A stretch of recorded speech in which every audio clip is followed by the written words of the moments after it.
మాధవ్, నేను రవితేజ గారితో మీ అందరికి తెలిసిందే.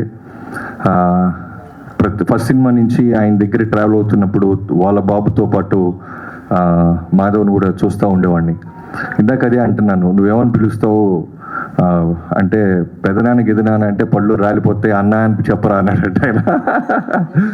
సో నిజంగానే అన్నతో ఊళ్ళలాగా ఉన్నారు. ఏ బ్యాక్గ్రౌండ్ లేకుండా వచ్చారు రవితేజ గారు, మీ అందరికీ తెలుసు. సో కాబట్టి ఆయన నాకు తెలిసి మనోడి కాళ్ళ మీద తనే నిలబడి ఎదగాలని కోరుకుంటున్నాడు. అందుకే నాకు ఏ విధంగా కూడా ఆయన ప్రొడక్షన్లో కానీ ఎక్కడ ఆయన నడిపించడం కానీ ఎంకరేజ్ చేయడం కానీ చేయట్లేదు. అంటే బరిలో వదిలేశారు, యుద్ధం మనోడే చేయాలి, గెలవాలి. సో దానికి కంటెంట్ కావాలి.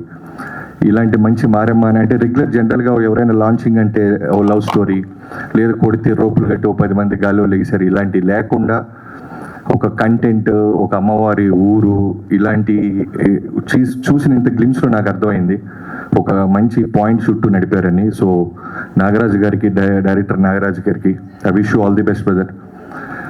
సినిమా బాగుంటే ఖచ్చితంగా రవితేజ గారు మాస్ ఫాలోయింగ్, మిగతా ఆడియన్స్ అందరూ ఈ సినిమాని తప్పకుండా చూస్తారు, ఎంకరేజ్ చేస్తారు. అండ్ స్పెషల్లీ గ్లిమ్స్లో నాకు బాగా నచ్చింది ఏంటంటే మ్యూజిక్ చాలా బాగా నచ్చింది, బీజిఎం. ప్రశాంత్, సో ప్రశాంత్ గారికి all the best and congratulations.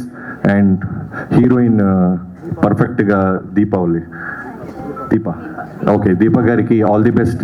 చాలా బాగుంది, చూసిన చిన్న గ్లిమ్స్ వాటికి అయితే నాకు చాలా నచ్చింది.